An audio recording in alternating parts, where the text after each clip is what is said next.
اگلی سورت سورۃ العلق، آیت نمبر 1 سے 19 تک. سورۃ العلق، اس کی پہلی 5 آیات سب سے پہلے نازل ہوئی، پہلی وحی ہے. یعنی یہ سورت 2 حصوں پر مشتمل ہے. پہلا حصہ جو 1 to 5 آیت تک ہے یہ پہلے نازل ہوا، اور دوسرا اس وقت نازل ہوا جب آپ نے حرم میں نماز ادا کرنا شروع کر دی، اور اسی سے متعلق ہے. اس سورت کا ایک رکوع، 19 آیات، 92 کلمات اور 280 حروف. اس پارے کی ایک عجیب خصوصیت یہ ہے کہ اسی میں سب سے پہلی وحی بھی ہے اور اسی میں سب سے آخری بھی ہے. اذا جاء نصر اللہ والفتح. بسم اللہ الرحمن الرحیم. اقرأ، پڑھو. بسم ربک الذی خلق، اپنے رب کے نام کے ساتھ جس نے پیدا کیا. اب یہ پہلی وحی ہے اور اس میں پڑھنے کی بات ہو رہی ہے، قرات کی بات ہو رہی ہے. اور پھر آگے آیت نمبر 4 میں قلم کی بات ہو رہی ہے. قرات کیا ہے؟ سیکھنا. ریڈنگ خود کرے یا کوئی کروائے انسان کو، تو ریڈنگ کس چیز کا سمبل ہے؟ لرننگ کا، علم میں اضافے کا. اور قلم علم میں اضافے کے ساتھ ساتھ علم کو دوسروں کے ساتھ شیئر کرنے کا ذریعہ ہے. سیکھنے کے بعد انسان دوسروں کو سکھاتا ہے، اور جو سکھانا کتاب کے ذریعے ہو، لکھ کر ہو، تو وہ آئندہ نسلوں تک باقی رہتا ہے. اقرأ، پڑھو. بسم ربک الذی خلق، بسم 7 نام کے، ربک اپنے رب کے، الذی جس نے خلق پیدا کیا. کس کو؟ ہر چیز کو. خلق کل شیء، اور پھر خاص طور پر انسان کو. سورۃ الطور میں آتا ہے ام خلقوا من غیر شیء ام هم الخالقون. الزمر میں آتا ہے اللہ خالق کل شیء وهو علی کل شیء وکیل. الحشر میں آتا ہے هو اللہ الخالق البارئ المصور. اور پھر واللہ اخرجکم من بطون امہاتکم لا تعلمون شیئا، کہ انسان اپنی پیدائش کے وقت کچھ نہیں جانتا. لہذا ہر انسان کو پڑھنے کی ضرورت ہے. یہاں اگرچہ خطاب نبی صلی اللہ علیہ وسلم سے ہے، لیکن آپ کے علاوہ باقی سب کے لیے بھی کیا حکم ہے؟ تمام انسانوں کے لیے پڑھنے کا. اور پڑھنے کے لیے ایک خاص چیز ہے جس کا یہاں ذکر کیا جا رہا ہے کہ پڑھنے کا طریقہ کیا ہے. پڑھو بسم ربک، اپنے رب کے نام کے ساتھ. یعنی رب کے بغیر نہیں، رب کے ذکر کے بغیر نہیں، رب کے ذکر کے ساتھ. خواہ قرآن پڑھو خواہ کچھ اور پڑھو، اس میں آغاز بھی رب کے نام سے ہونا چاہیے، اور پھر بعد میں بھی رب کا ذکر شامل رہنا چاہیے. تو اسلامی نظام تعلیم کیا ہے دراصل؟ جو گاڈ اورینٹڈ ہو، جس میں اللہ کا ذکر ہو، خواہ وہ سائنس ہو، میتھمیٹکس ہو، الجبرا ہو، کچھ بھی ہو. اقرأ بسم ربک. اور بسم ربک ایسے ہی ہے جیسے بسم اللہ الرحمن الرحیم ہوتا ہے. عام طور پر ہم بسم اللہ اللہ کا نام لیتے ہیں، الرحمن الرحیم اس کی صفت آتی ہے، لیکن یہاں پر رب کا ذکر ہے، ربوبیت. کیونکہ رب خالق ہے نا، رب کے معنوں میں خالق کا لفظ بھی آتا ہے، تو رب خالق ہے، اس لیے یہاں پر رب کا لفظ آیا ہے. اقرأ بسم ربک، اپنے رب کے، الذی خلق جس نے پیدا کیا ہے، وہ ہے رب. یعنی رب کون ہے؟ جس نے پیدا کیا ہے. اور پھر خاص طور پر وضاحت کر دی گئی کہ کس کو بنایا. بنایا تو بہت ساری چیزوں کو، لیکن خصوصاً انسان کی تخلیق اس میں ایک بہترین چیز ہے. تمام چیزوں کی تخلیق ایک طرف اور انسان کی تخلیق ایک طرف. لیکن دیکھے تو صحیح انسان کس چیز سے بنا. خلق الانسان من علق، اس نے پیدا کیا انسان کو علق سے. پہلی وہی ہے. اور انسان کی تخلیق کی اوریجن، جبکہ اس دور میں کوئی بھی نہیں جانتا تھا کہ انسان اپنی تخلیق کے آغاز میں کیا چیز ہوتا ہے. تو علق سے پیدا کیا. علق کا لفظی معنی جمع و خون نہیں ہے، یہ وضاحتی معنی ہے.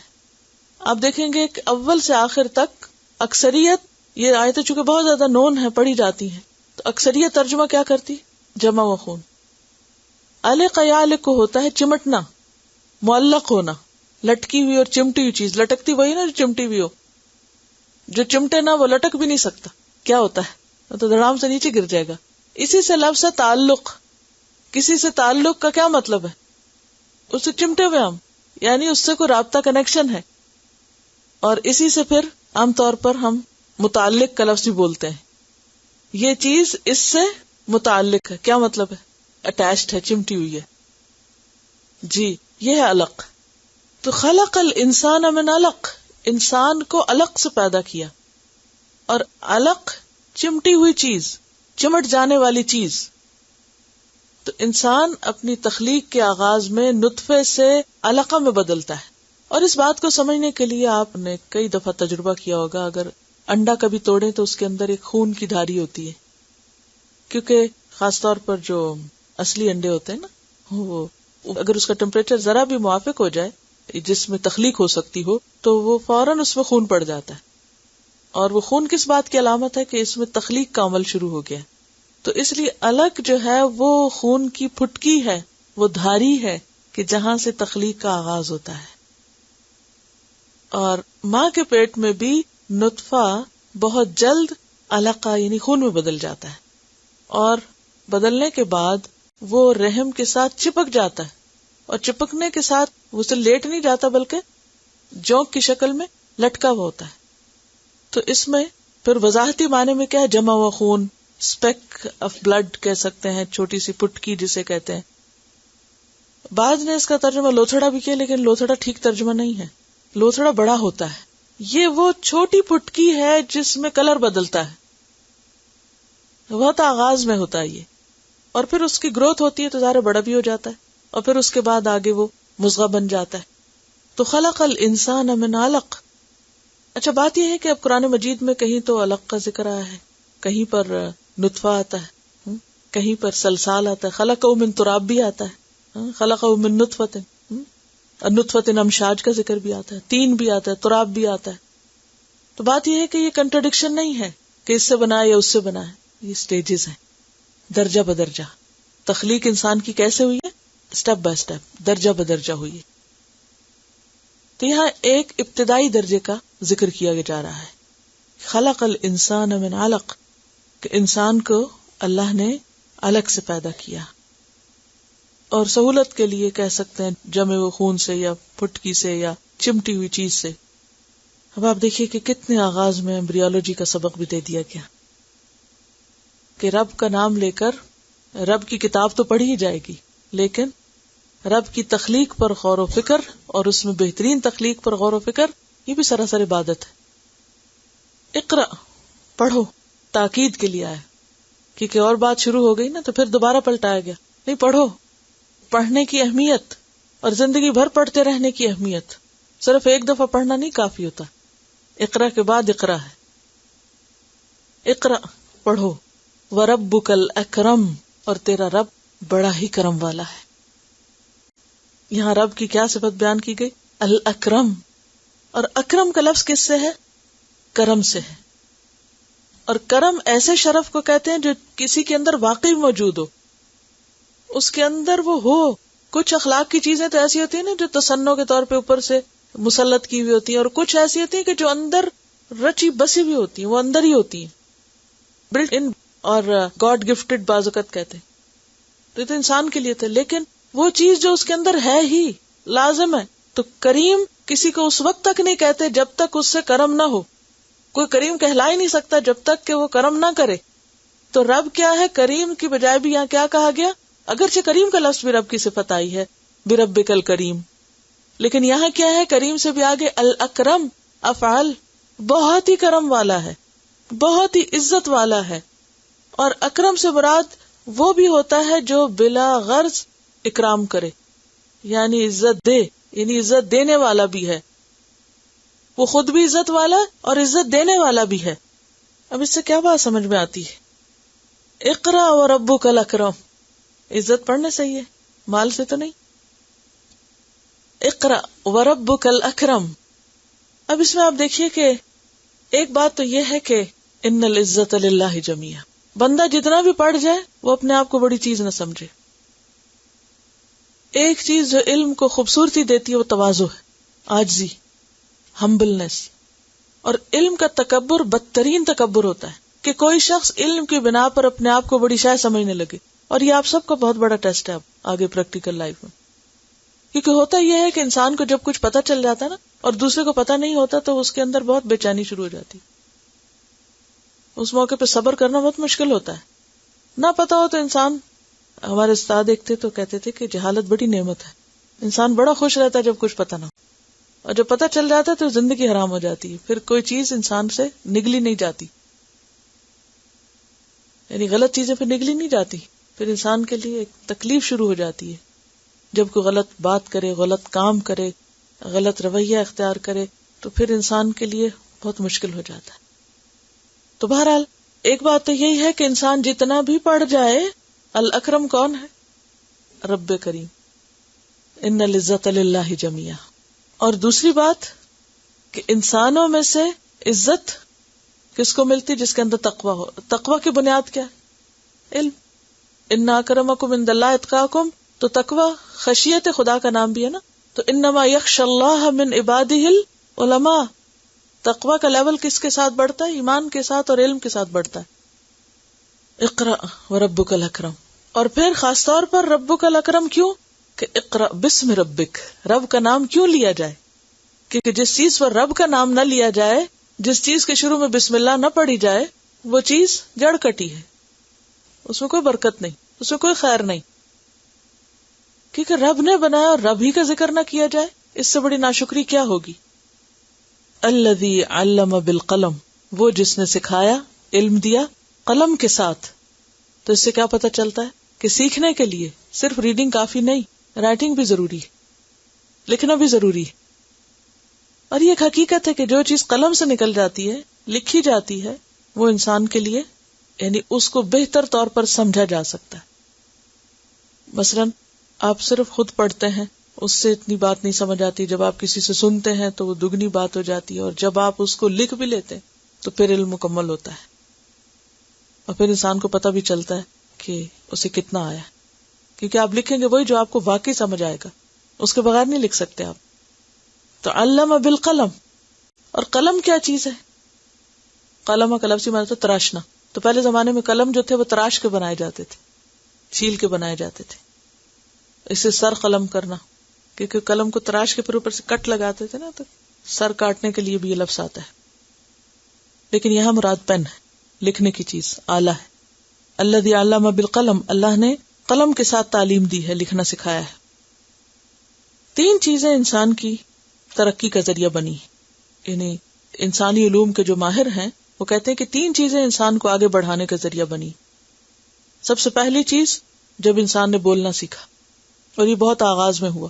ظاہر اللہ تعالیٰ نے آدم علیہ السلام کو شروع میں ہی بولنا سکھا دیا، پھر انسان زمین پہ اترا، اور اس کے بعد جب انسان نے لکھنا سیکھا.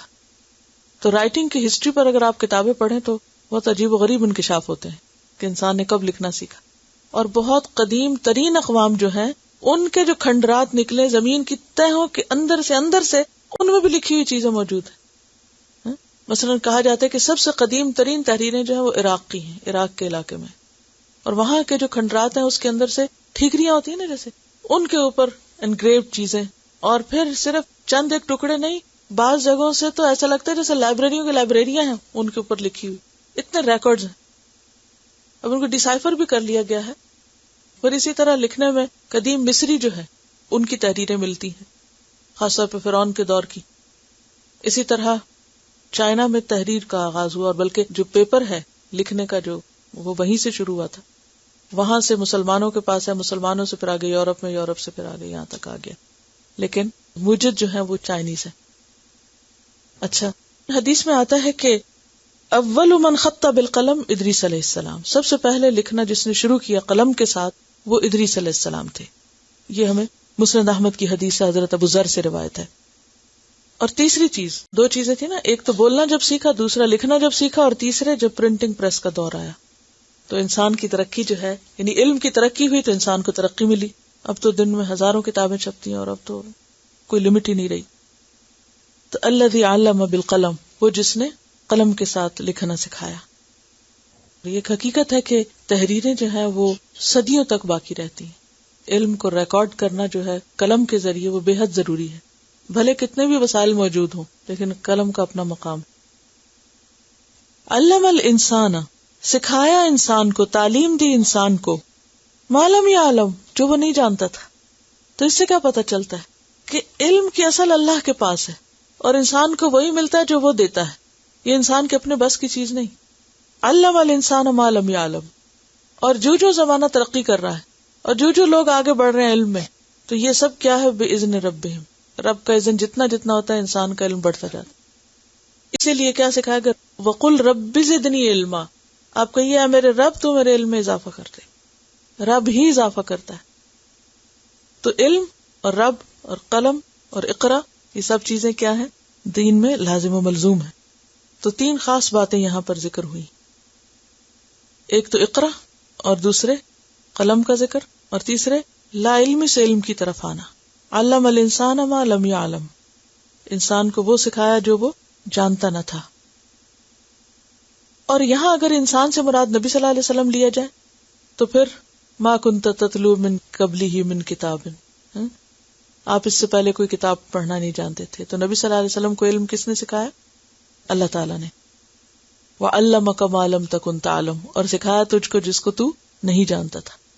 هُوَ الَّذِي بَعَثَ فِي الْأُمِّيِّينَ رَسُولًا مِّنْهُمْ يَتْلُو عَلَيْهِمْ آيَاتِهِ وَيُزَكِّيهِمْ وَيُعَلِّمُهُمُ الْكِتَابَ وَالْحِكْمَةَ. تو اس سے پتہ چلتا ہے کہ پیغمبروں کے ذریعے تعلیم کا سلسلہ شروع ہوا. اور پھر اسلام میں یہ علم کا سیکھنا اور سکھانا صرف مردوں کے لیے نہیں ہے، عورتوں کے لیے بھی ہے. طلب العلم فریضۃ علی کل مسلم. کیونکہ افسوس کے ساتھ یہ کہنا پڑتا ہے کہ ہم مسلمانوں کے اندر عام طور پر یہ خیال پایا جاتا ہے کہ علم صرف مردوں کے لیے اور عورتوں کو زیادہ پڑھنے کی ضرورت نہیں، کیونکہ عورتیں اگر زیادہ پڑھ جائیں تو پھر ان کا دماغ خراب ہو جاتا ہے، اور یعنی عورتوں کے لیے عیب سمجھتے ہیں پڑھنا. حالانکہ پڑھنے لکھنے میں عیب نہیں ہے، عیب ہے رب کے نام کے بغیر پڑھنے میں. علامہ اقبال نے کہا تھا نا کہ وہ علم جس سے زن ہوتی ہے نازن، کہ وہ علم بیکار ہے جس سے عورت نہ رہے. وہ علم نقصان دہ ہے کہ جو عورت کو عورت نہ بنائے بلکہ کیا بنا دے؟ مرد بنا دے. وہ علم نقصان دہ ہے عورت کے لیے، ورنہ علم بذات خود نقصان دہ کبھی بھی نہیں ہوتا. اور خاص طور پر دین میں جو علم نافع کا کانسیپٹ ہے کہ نفع مند علم، فائدہ مند علم، جس سے آپ خود بھی فائدہ اٹھائیں اور دوسروں کو بھی فائدہ پہنچائیں. کیونکہ علم جو ہے وہ اللہ کا ایک بہت بڑا انعام ہے. تو جیسے مال انعام ہے اور اس میں سے زکوٰۃ نکالنا ضروری ہے، ایسے علم کی زکوٰۃ بھی لازم ہوتی ہے کہ جو آپ کو آتا ہے پھر کیا کریں؟ علم یعلم، تعلیم دیں، آگے سکھائیں. تعلم الانسان ما لم یعلم. اب اس کی کیا دلیل ہے کہ عورت کے لیے بھی لکھنا پڑھنا پسندیدہ ہے؟ ایک تو یہ حدیث جو میں نے ابھی آپ کو ذکر کی کہ طلب العلم فریضۃ علی کل مسلم. دوسری ایک اور حدیث ہے کہ آپ صلی اللہ علیہ وسلم حضرت حفصہ کے پاس تھے تو اتنے میں شفا بنت عبداللہ آئی، ایک صحابیہ ہیں. تو آپ نے ان سے فرمایا الا تعلمین هذه رقیۃ النملہ کما علمتیہ الکتابہ. کیا تم اس کو مکھی کے کانٹے کا دم نہیں سکھاؤ گی جیسے تم نے اس کو لکھنا سکھایا؟ تو اس سے پتہ چلتا ہے کہ شفا بنت عبداللہ نے حضرت حفصہ کو لکھنے کی تعلیم دی تھی. تو اس سے کیا پتہ چلتا ہے کہ آپ نے انکریج کیا کہ تم ان کو یہ کام بھی سکھا دو، یہ تو سکھا ہی چکی ہو. تو لکھنا پڑھنا جو ہے اور قلم کا استعمال، اور آپ دیکھیے کہ قلم کی اللہ نے قسم بھی کھائی ہے، اور قلم کو اللہ نے سب سے پہلے بنایا، جو اس بات کی علامت ہے کہ علم کے ساتھ انسان کی عزت ہے، اور علم کے ساتھ ہی انسان کے دین کی ترقی ہے، اور علم دنیا اور آخرت میں انسان کو فائدہ دیتا ہے اگر وہ علم نافع ہو. اسی لیے اللہ سبحانہ و تعالیٰ نے آدم علیہ السلام کو پیدا کر کے سب سے پہلے کیا دیا؟ وَعَلَّمَ آدم الاسماء کلہا. آدم علیہ السلام کو اسماء سکھا دیے، چیزوں کے نام بتا دیے یا انسانوں کے نام سکھا دیے. علم انسان کے لیے کھانے پینے سے بھی زیادہ ضروری ہے. اگر کسی وقت کا کھانا پینا رہ بھی جائے تو اس پر غم نہ کیا کریں. ہاں اگر کوئی کلاس مس ہو جائے تو اس پر ضرور پریشان ہو. مجھے یاد ہے کہ جب میں نے 5 جماعت پڑھی تھی تو سب خاندان نے کہا کہ بس اس کے بعد نہیں پڑھا جائے گا، اور مجھے شوق تھا، وہ اللہ ہی نے ڈالا ہوا تھا، اور سب مخالف تھے، کوئی ایک بھی میری حمایت کرنے والا نہیں تھا. اور میں روتی تھی کہ میں پڑھوں گی. اور میں نے جب جا کر سیکنڈری اسکول میں داخلہ لیا تو کوئی میرے ساتھ نہیں گیا، خود ہی جا کے ٹیسٹ دیا. اور اگر اس ٹیسٹ میں فیل ہو جاتی تو میں آج 5 جماعتیں پڑھی ہوتی. کیونکہ ہمارا جو خاندان تھا اس میں کچھ کلچر اس قسم کا شامل تھا کہ سید خاندان ہے اور سو کالڈ دنیاوی قسم کی چیزیں لادی ہوئی تھی اس پر. اور پھر یہ کہ لڑکیاں تو پڑھ ہی نہیں سکتی، اور واقعی مجھ سے پہلے کسی لڑکی نے نہیں پڑھا. اور یہ اللہ ہی کا خاص کرم تھا. پھر کچھ پتا نہیں تھا کسی چیز کا، اور اتنا بڑا اسکول تھا اور کچھ سمجھ نہیں آ رہی تھی کہ کہاں جانا ہے کیا کرنا ہے. خدا خدا کر کے تو اس میں داخلہ ہوا. اس کے بعد 10 جماعت ہوئی تو پھر یہ کہ بہت بڑا شور، کس سوال ہی پیدا نہیں ہوتا. نو وے، کوئی رستہ نہیں تھا. ایک سے ایک الٹ مشورے دینے والا تھا. اور الحمدللہ میرے بہت اچھے مارکس تھے تو تھوڑا تھوڑا اس کی وجہ سے دل نرم ہو گئے. اور پھر یہ ہوا کہ جب آخری دن تھا اور اتنی بارش تھی، اگست کا مہینہ تھا، اس سال سیلاب بھی آیا تھا پاکستان. تو جیسے جو بارش کی وجہ سے میں بھی رو پڑوں، اور پتہ نہیں کتنی منتیں کس کس کی. میں نے کہا کہ ایک دفعہ آپ بس میرے فارم جمع کرا دیں، اگر نہیں بھی پڑھانا ہو تو نہ پڑھائیں، لیکن ایک دفعہ فارم جمع تو کرائیں نا. اب وہ جمع ہو گئے اللہ کے کرنا. اور پھر اس کے بعد یہ ہوا کہ اگلے 2 سال کے بعد الحمدللہ اس وقت بھی میری بورڈ میں شاید 6 پوزیشن تھی، بہت اچھے نمبر تھے. اس نے تھوڑا سا اور دل نرم کر دیا. اس نے کہا کہ اب تو کسی صورت نہیں پڑھنا، اب شادی کر. پھر رونا دھونا، بس دعائیں بہت تھی کیونکہ شوق بہت تھا. پھر آگے داخلہ مل گیا. اس کے بعد پھر میں نے اور زیادہ پڑھا. میری حالت ایسی ہوتی تھی پڑھ کے جو مجھے کسی چیز کا ہوش نہیں، کسی دوسری چیز سے مجھے کوئی انٹرسٹ نہیں، صرف پڑھنا ہے. کیونکہ مجھے پتا تھا اگر میں نے ذرا بھی ڈنڈی ماری تو میری سب سے پہلے پڑھائی ختم ہوگی. اب میں نے یونیورسٹی کا وہ کر لیا، یعنی BA ہو گیا میرا. اس کے بعد اب لاہور جا کے پڑھنا، یہ تو کسی قیمت پہ نہیں ہو سکتا، پاسبل ہی نہیں. اور واقعی پاسبل نہیں تھا. اللہ سے دعائیں، پھر میرا رونا دھونا، پڑھنا ہے مجھے پڑھنا ہے. اللہ نے کہا وہاں داخلہ لیا. اب وہاں جب میں پڑھ لیا تو وہاں میں نے پوری فیکلٹی کا ٹاپ کیا. اب یہ کہ مجھے PhD کے لیے کہیں اور جانا ہے، کسی اور ملک جانا ہے، وہاں جانا ہے، یہ تو ہو ہی نہیں سکتا. شادی امی کے بعد فوراً ہوئی، لیکن اللہ جزائے خیر دے میرے شوہر کو. الحمدللہ اتنا انہوں نے ساتھ دیا. بلکہ میں سمجھتی ہوں میری PhD میں میرا تو شوق تھا مگر میرے شوہر کا بہت بڑا ہاتھ ہے. بہت مجھے انکریج کیا، میرے ساتھ جا کے لائبریریز میں یہ کتاب دیکھو، اس اسکالر سے ملو، اس سے مشورہ کرو، ہر جگہ میرے ساتھ لے کر گئے. مجھے تو کچھ پتہ ہی نہیں تھا. جس پر اتنی زیادہ پابندیاں ہوں جس خاندان میں کہ کسی لڑکی کو چو نہیں کرنے کی اجازت، ادھر ادھر نہیں ہونے کی، وہاں کوئی دوسری جگہ پڑھنے چلا جائے. لیکن شوق تھا تو اللہ نے پھر رستہ کھول دیا. اور انہوں نے میرے سارے برٹش کاؤنسل سے جا کے لائے وہ مختلف چیزیں، اس سے مل اس سے، اور یہ ایسی ایسی باتیں یہ لوگ کرتے تھے، میری تو سمجھ میں بہت سی چیزیں نہیں آتی تھی. اور پھر یہ کہ الحمدللہ میرے ٹیچرز بہت اچھے تھے یونیورسٹی میں، انہوں نے بہت انکریج کیا. پھر شادی کے اوپر سے بچے بھی ہو گئے. اب کیا ہو، کیونکہ اب بائی دا ٹائم جب تو پڑھائی کا وقت آیا تو اب تو بچے بھی ہیں تو ان کا کیا کریں. لیکن اللہ نے ایک دل میں ڈالی تھی نا، صرف دعائیں ہوتی تھی. اور پھر اللہ نے وہ بھی پڑھا دیا. پھر اس کے بعد یہ تھا کہ آگے پڑھانے کا مرحلہ تھا تو اس پر مسئلے. ہمارے خاندان میں سے کوئی لڑکی گھر سے نہیں نکلتی. یہ کیا درس دو جا کے. شادی بھی ہوئی تو ہمارے سسرال کا بھی ماحول دینی تھا اور وہاں بھی بہت کلچر اورینٹڈ تھا. میں نے اپنی ساس سے کہا، بہت نیک خاتون تھی، بعد میں تو بہت زیادہ خوش ہوتی تھی، لیکن جب میں نے شادی کے بعد پہلی دفعہ کہا کہ مجھے کہیں درس دینا تو کہتے نہیں یہ بات نہیں کرنا، کسی کے گھر نہیں آ جاتے. اچھا کوئی بات نہیں، تو میں اپنے ہسبینڈ سے کہتی، کہتے اچھا ٹھیک ہو جائے گا ساس. پھر وہ کرتے کرتے، لیکن یہ کہ 2 چیزیں، ایک آپ کا شوق ہو، ایک دعائیں ہو، اللہ کی مدد ہو، تو اللہ تعالیٰ ایسے اسباب پیدا کر دیتا ہے، پھر ہر رستہ آسان ہو جاتا ہے. اور پھر یہ کہ جب میں نے اپنا پڑھنا شروع کیا PhD کے لیے، جب میں گئی تو مجھے پتا نہیں تھا کہ میں پریگننٹ ہوں. وہاں جا کے نہ میں کچھ کھا سکوں، نہ پی سکوں، نہ مجھے کچھ سمجھ آئے کیا حالت ہوتی ہے. اور میرے پاس 1 اسکالرشپ اور 2 پڑھنے والے. اور پھر یہ کہ ہماری یونیورسٹی ہل پر تھی، کس حالت سے میں چڑھتی تھی اوپر، لیکن میں پہنچتی تھی.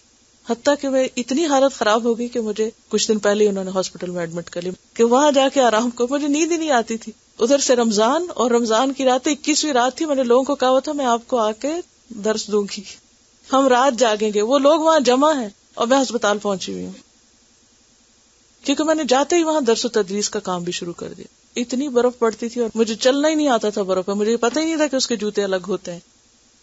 کبھی اتنا میں کسی سے اتنا ملی جلی نہیں تھی. میرا تو کام تھا گھر سے یونیورسٹی، یونیورسٹی سے گھر، اور پھر ساتھ تھوڑا وقت ملا تو قرآن کلاس شروع کی.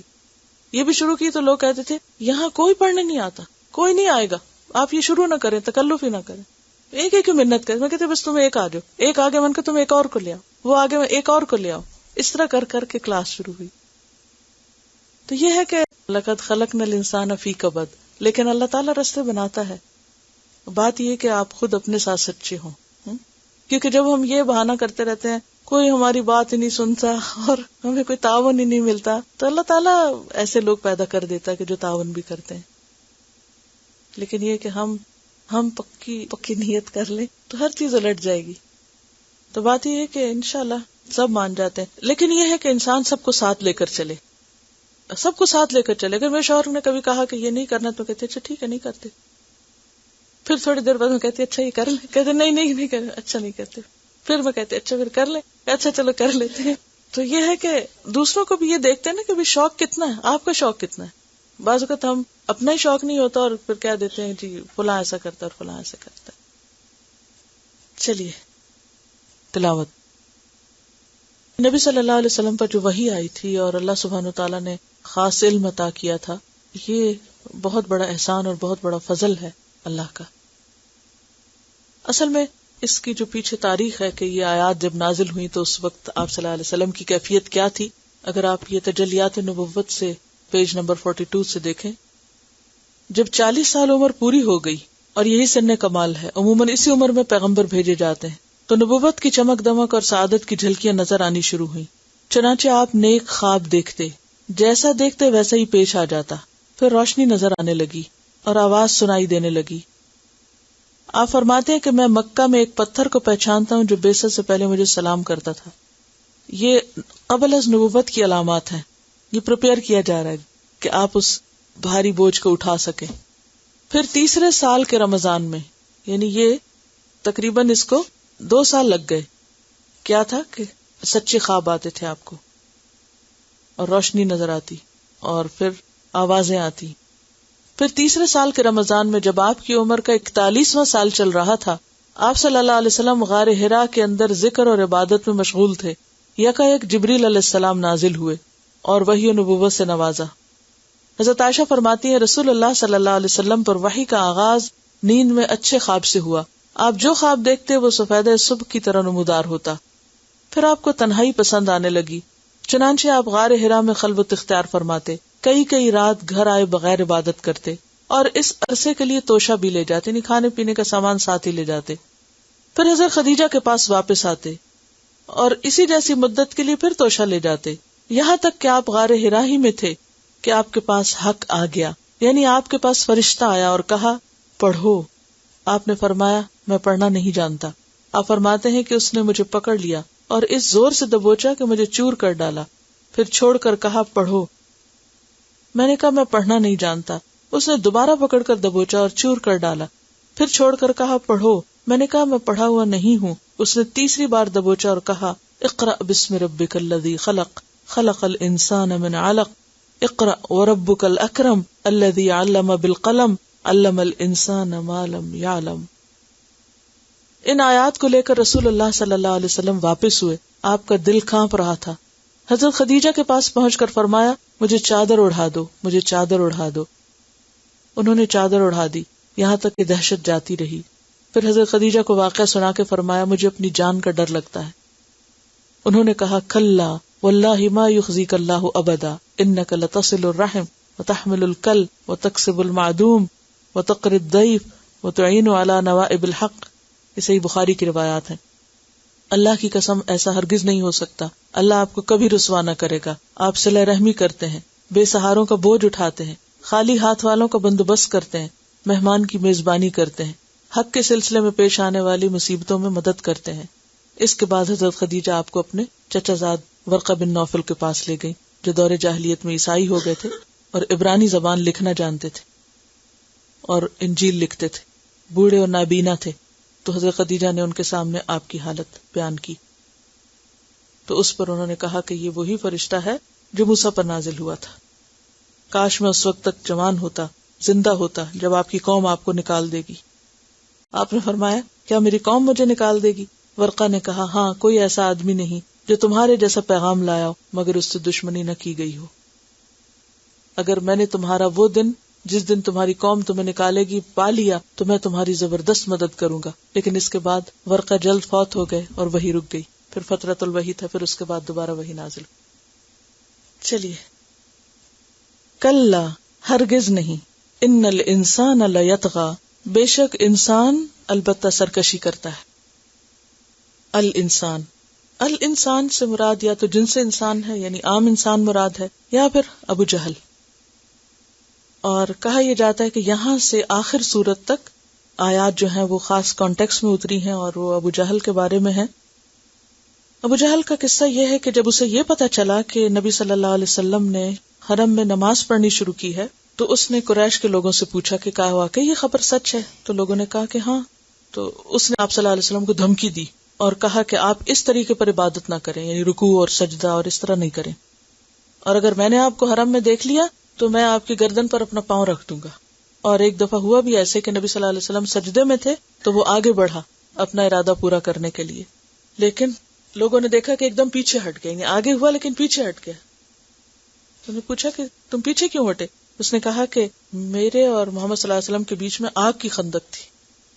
بخاری کی حدیث ہے کہ ابو جہل نے کہا تھا کہ اگر محمد صلی اللہ علیہ وسلم کعبے کے پاس نماز پڑھنے سے باز نہ آئے تو میں اس کی گردن پہ پاؤں رکھ دوں گا. آپ کو یہ بات پہنچی تو آپ نے فرمایا اگر وہ ایسا کرتا تو فرشتے اسے پکڑ لیتے، یعنی وہ مجھ پہ حملہ نہیں کر سکتا تھا. کلا، ہرگز نہیں. اور کلا کا ایک معنی ہوتا ہے حقاً، بات بالکل درست ہے، یہ ایسے ہی ہے. ان الانسان، کہ بے شک انسان، لیطغی، البتہ سرکشی کرتا ہے. یقیناً انسان بہت سرکشی کرتا ہے. اور خاص طور پر اگر ابو جہل ہو تو ابو جہل جو تھا، آپ کو معلوم ہے کہ اس کا نام کیا تھا دور جاہلیت میں؟ ابو الحکم، یعنی بہت پڑھا لکھا شخص تھا. عربوں میں چند ہی لوگ پڑھے لکھے تھے، وہ بہت پڑھا لکھا اور بہت سمجھدار اور بہت زبردست جاننے والا شخص تھا. لیکن نبی صلی اللہ علیہ وسلم نے اس کا نام کیا رکھا؟ ابو جہل. کیوں؟ جہالت کا باپ. کیوں؟ اس لیے کہ جس کے پاس دین نہیں ہے پھر وہ ابو جہل ہی ہے، جہالت کا باپ یا جہالت والا. ابو کا معنی والا بھی بنتا ہے.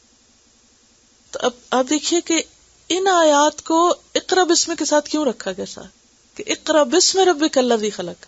اگر رب کا نام نہیں ہے تو پھر علم انسان کو کیا بنا دیتا ہے؟ سرکش، ابو جہل بنا دیتا ہے. اور وہ علم انسان کے لیے اور زیادہ نقصان دہ ہو جاتا ہے، اس کے اندر اکڑ پیدا کر دیتا ہے، اس کے اندر سرکشی آ جاتی، وہ نافرمانی میں حد سے آگے بڑھ جاتا ہے. اور پھر یہ بھی ہوتا ہے کہ دوسرے لوگ بھی اس کے پیچھے چل پڑتے، وہ کہتے ہیں پڑھا لکھا ہے نا. وہ صرف خود نہیں بھٹکتا بہکتا بلکہ اوروں کو بھی بھٹکاتا ہے، اوروں کو بھی ساتھ لے چلتا ہے. کلا ان الانسان لیطغی ان رآہ استغنی، اس بنا پر کہ وہ دیکھتا ہے خود کو بے پرواہ. اب بہت سے لوگ دنیا میں انتہائی پڑھے لکھے ہوتے ہیں لیکن وہ خدا کو نہیں مانتے، کیونکہ وہ یہ سمجھتے ہیں کہ ہمارے پاس جو کچھ علم ہے وہ مذہب والوں کے پاس نہیں ہے، دینی لوگوں کے پاس نہیں ہے، لہٰذا وہ سمجھتے ہیں کہ قرآن شاید دین کا نام لینے والوں نے خود لکھ لیا ہے یا یہ سب کچھ اپنے پاس سے بتاتے پھر رہے ہیں. اور اس بنا پر جب انسان سرکشی کرتا ہے تو اس کی کیا وجہ ہوتی ہے کہ وہ اپنے آپ کو بڑی چیز سمجھتا ہے. رآہ کا لفظی معنی دیکھنا ہوتا ہے، لیکن کون سا دیکھنا؟ رؤیت قلبی، یعنی صرف دیکھنا نہیں بلکہ سمجھنا کہ اس نے سمجھا ہے. خود کو. استغنا کا لفظ ہے نا غنی سے. غنی کہتے ہیں وہ جسے دوسرے کی ضرورت نہ ہو، یعنی بندوں میں سے خود کو وہ دوسروں سے بے نیاز سمجھتا ہے. وہ کون کون سی چیزیں ہیں جو انسان کے اندر آ جائیں تو انسان اپنے آپ کو دوسروں سے بے نیاز سمجھتا ہے، اس کی انڈیپینڈنٹ تھنکنگ ہو جاتی ہے، انڈیپینڈنٹ لائف سٹائل ہو جاتا ہے. دو بڑی چیزیں، علم اور مال. جب انسان کے پاس علم آ جاتا ہے تو اس علم کی بنا پر اس کی تھنکنگ کیسی ہو جاتی؟ انڈیپینڈنٹ تھنکنگ ہو جاتی. وہ اپنی عقل سے سوچتا ہے، پھر وہ کسی کی بات نہیں سنتا یا کسی کی بات سے مروب اور متاثر نہیں ہوتا. اب اگر وہ علم درست ہو، حق ہو، تو وہ بھی اس کو فائدہ دیتا ہے، اور اگر وہ علم اللہ کے نام کے بغیر ہو تو وہ پھر انسان کو اور زیادہ اللہ سے دور کر دیتا ہے. اور اسی طرح اگر انسان کے پاس مال ہو تو مال بھی انسان کو بہت سرکش بناتا ہے. مثلا سورۃ الہمزہ میں کیا آتا ہے؟ الذی جمع مالہ وعددہ یحسب ان مالہ اخلدہ. اس بنا پر وہ کیا کرتا ہے؟ تانے دیتا ہے لوگوں کو اور ذلیل کرتا ہے. ایک اور جگہ پر آتا ہے وَلَوْ بَسَطَ اللَّهُ الرِّزْقَ لِعِبَادِهِ لَبَغَوْا فِي الْأَرْضِ.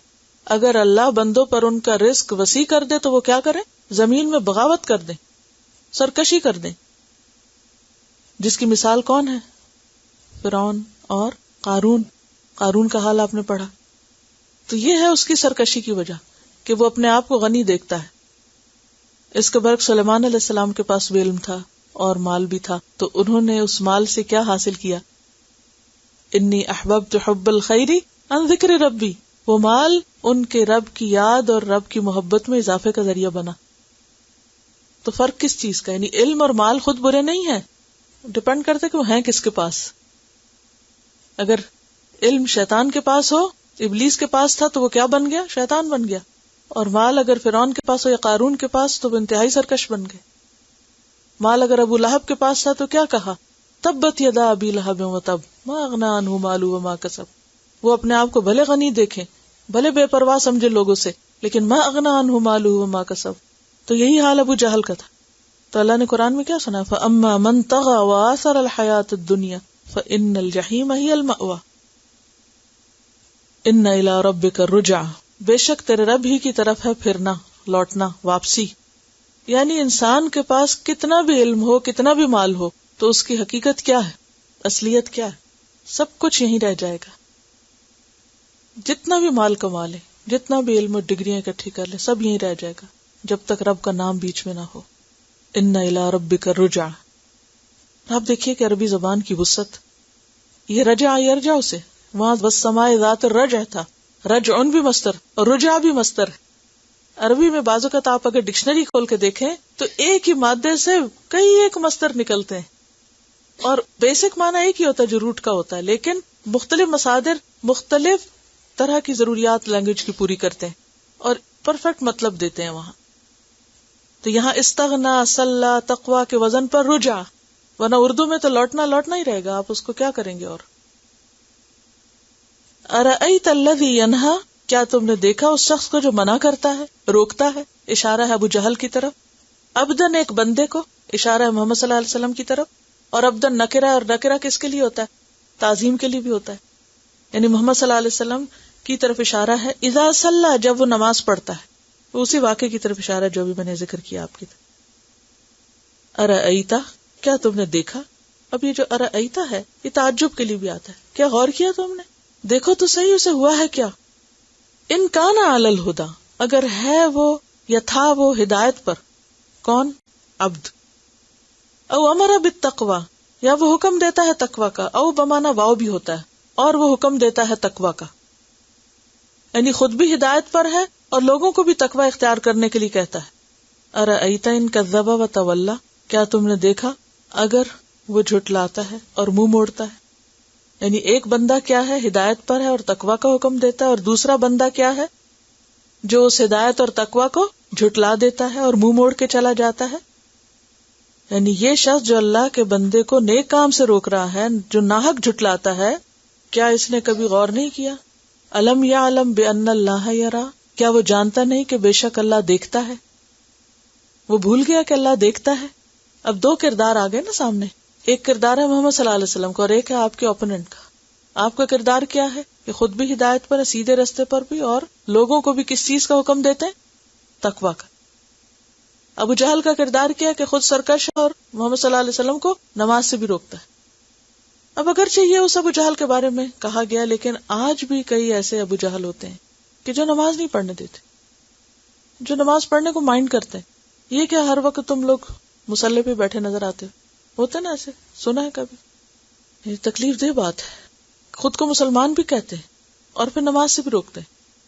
اچھا، ایک روکنا تو ہوتا ہے نا زبان سے روکنا، اور ایک روکنا کیا ہوتا ہے؟ مذاق اڑا کے روکنا، ڈسکریج کرنا. ایسے سب لوگوں کے لیے کیا کہا جا رہا ہے؟ الم یعلم بان اللہ یرا، کیا ان کو نہیں پتا کہ اللہ دیکھتا ہے، ان کی ساری حرکتوں کو دیکھ رہا ہے؟ کلا، ہرگز نہیں. یا دوسرا معنی کیا؟ ایسے ہی ہوگا. لئن لم ینتہی، اگر وہ باز نہ آیا، اگر وہ باز نہ آیا، نہ رکا. انتہا کا کیا مطلب ہوتا ہے؟ کسی حد پر رک جانا. یعنی اپنے اس عمل سے باز نہ آیا تو پھر کیا کریں گے؟ لنصفعن، البتہ ہم ضرور کھینچیں گے. صفا کا مطلب ہوتا ہے گھوڑے کی پیشانی کے بالوں کو پکڑ کے کھینچنا. کبھی آپ نے دیکھا ہوگا بکرے وغیرہ کے وہ جو ہوتا ہے نا کہ لمبے کان، ان سے بھی پکڑ کے لوگ کھینچ رہے ہوتے ہیں. تو یہاں ہے پیشانی کے بالوں سے کھینچنا، کیونکہ سامنے سے کھینچنا پھر آسان ہوتا ہے نا، سامنے کے حصے کو پکڑا جائے، قابو میں آ جاتا ہے. لنصفعن، ہم ضرور کھینچیں گے، بالناصیہ، پیشانی کے بالوں سے. اور پیشانی سے مراد پھر پورا سر، اور پورے سر جو ہے اگر ہاتھ میں آ جائے تو پورا بدن ہی آ جاتا ہے. ہم ضرور کھینچیں گے پیشانی کے بالوں کو. ناصیۃ کاذبۃ خاطئہ، ناصیہ جو پیشانی ہے، کاذبہ جھوٹی، خاطئہ سنفل، گناہگار. اور یہ بھی آپ کو معلوم ہوگا کہ انسان کی جو سوچ سمجھ کی صلاحیت ہوتی ہے وہ اس کے فرنٹل لوب میں ہوتی ہے، سامنے والے حصے میں. دماغ کے مختلف حصے مخصوص کام کرتے ہیں، ان کے اسپیسیفکلی مختلف حصوں کے مختلف کام ہوتے ہیں. ایک کتاب جس کا نام ہے essentials of anatomy and physiology, اس میں دماغ کے اس حصے کے کاموں کے متعلق جو لکھا گیا ہے وہ کچھ یوں ہے کہ انسانی دماغ کے اندر انسانی حرکات کی منصوبہ بندی اور ابتدا کے لیے جس ترغیب اور دوربینی کی ضرورت ہوتی ہے، یعنی سوچنے، سمجھنے اور پلان کرنے اور ارادہ اور نیت کرنے کی، وہ دماغ کے اگلے گوشے میں اس کے سامنے کے حصے میں ہوتی ہے. یعنی سوچ سمجھ کا تعلق سامنے کے حصے سے ہوتا ہے، اور دماغ کے سامنے سے پہلے کا حصہ جارحانہ جذبات کا بھی مرکز خیال ہوتا ہے. یعنی انسان جو کسی کے خلاف پلان کر رہا ہوتا ہے اس کا بھی تعلق اسی سے ہوتا ہے. تو ناسیہ پیشانی کے بال اور پیشانی، کاذبتن جھوٹی، یعنی جھوٹ کا مرکز پھر یہی ہے. خاطئتن، اب پیشانی تو گناہگار نہیں ہوتی نا، لیکن گناہ کیا ہوتا ہے؟ سوچ سے تعلق ہے نا گناہ کا بھی. اگر آپ کے دماغ میں کھلبلی مچی ہوئی ہے کسی کے خلاف غلط کام کرنے کی، تو ان بعض الظن اسم، بعض گمان گناہ بھی ہوتے ہیں. تو ناسیۃ کاذبۃ خاطئہ فلیدع نادیہ، پس چاہیے کہ بلائے اپنے مجلس کے ساتھیوں کو. نادیہ جو ہے یہ نام نہیں ہے، نادیہ یہاں نادی ہے، اور ہو جو ہے اس کی یعنی ضمیر ہے. بیسیکلی اصل لفظ کیا؟ نادی. ہو ہٹا دینا، ہو ضمیر ہے.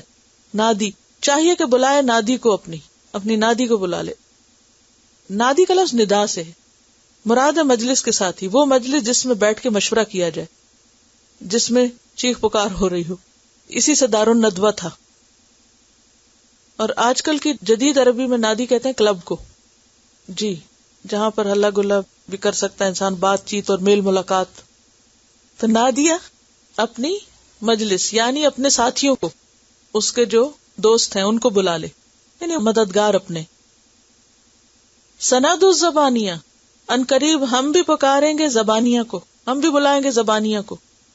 زبانیہ جو ہے یہ زبنیت ان کی جمع ہے، اور بعض نے کہا زابن کی. زبن یزبن کا معنی ہوتا ہے دھکے دینا، پرے دھکیلنا.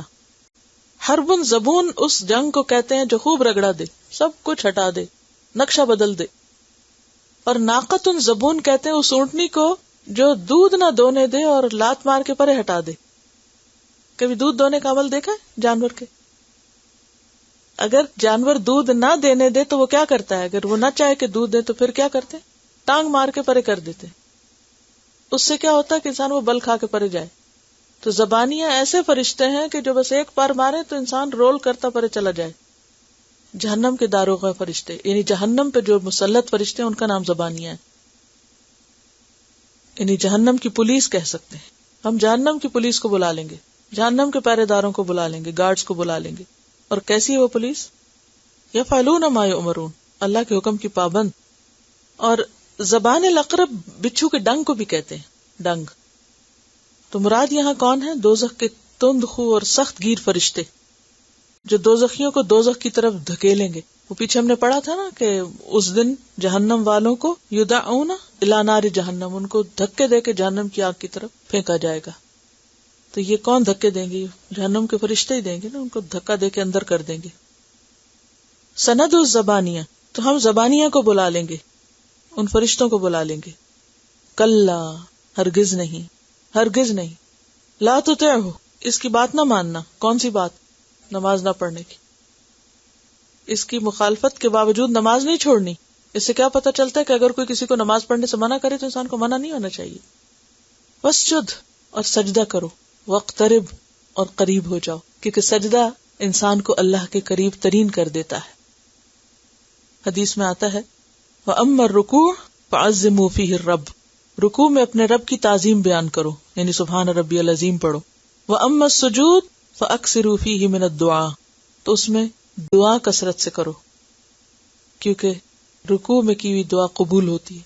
فَقَمِنُ أَنْ يُسْتَجَابَ لَكُمْ، مسلم کی روایت ہے. ایک اور حدیث میں آتا ہے حضرت صوبان سے کہا کہ اے صوبان کثرت سے سجدہ کیا کرو، کیونکہ جب تو اللہ کو سجدہ کرے گا تو اللہ ہر سجدے کے ساتھ تیرا درجہ بلند کرے گا اور تیری خطا معاف کرے گا. اور ابو ہریرہ کی روایت ہے بندہ اپنے رب کے نزدیک سب سے زیادہ قریب اس وقت ہوتا ہے جب کہ وہ سجدے میں ہوتا ہے. واسجد واقترب، اور صحیح مسلم کی روایت میں آتا ہے کہ نبی صلی اللہ علیہ وسلم اس آیت پر سجدہ ادا کرتے تھے. اور ویسے بھی آپ دیکھیں کہ مومن کی پہچان کیا ہے، مومن کس سے پہچانا جاتا ہے؟ صحابہ کرام کے بارے میں آتا ہے نا، سیماہم فی وجوہہم من اثر السجود. اور اس کے برعکس مجرم کس سے پہچانے جائیں گے؟ یعرف المجرمون بسیماہم فیؤخذ بالنواصی والاقدام. تو مومن کی پہچان ہے سجدہ، اور وہ سجدہ مومن کے چہرے پر آ جاتا ہے. ویسے بھی آپ دیکھیے کہ نبی صلی اللہ علیہ وسلم کو قرآن پاک میں بارہا حکم دیا گیا سجدے کو. من اللیل فاسجد لہ وسبحہ لیلا طویلا. صحابہ کرام کے لیے آتے تراہم رکعا سجدا. اور پھر آپ دیکھیں کہ سجدے میں بھی انسان کی یہ ناصیہ ہی بیسیکلی زمین کے اوپر لگ رہی ہوتی، اور زمین پر اس حصے کا لگنا انسان کی اصلاح کا ذریعہ بھی، عاجزی کا ذریعہ بھی ہے، اور اللہ تعالیٰ سے قریب ترین ہونے کا. کیونکہ اللہ نے بندوں کو اپنی عبادت کے لیے پیدا کیا نا، اور عبادت کا بہترین مقام جو ہے وہ سجدہ ہے، اور پھر اسی کے ذریعے قرب ہو سکتا ہے. پھر آپ دیکھیے کہ کئی لوگ سر نیچے پاؤں اوپر کر کے اور کئی طرح کے جتن کرتے ہیں دماغ کو تیز کرنے کے لیے اور صحت کو اچھا کرنے کے لیے. سجدہ بہترین چیز ہے، اور طویل سجدے اور بھی اچھے ہیں.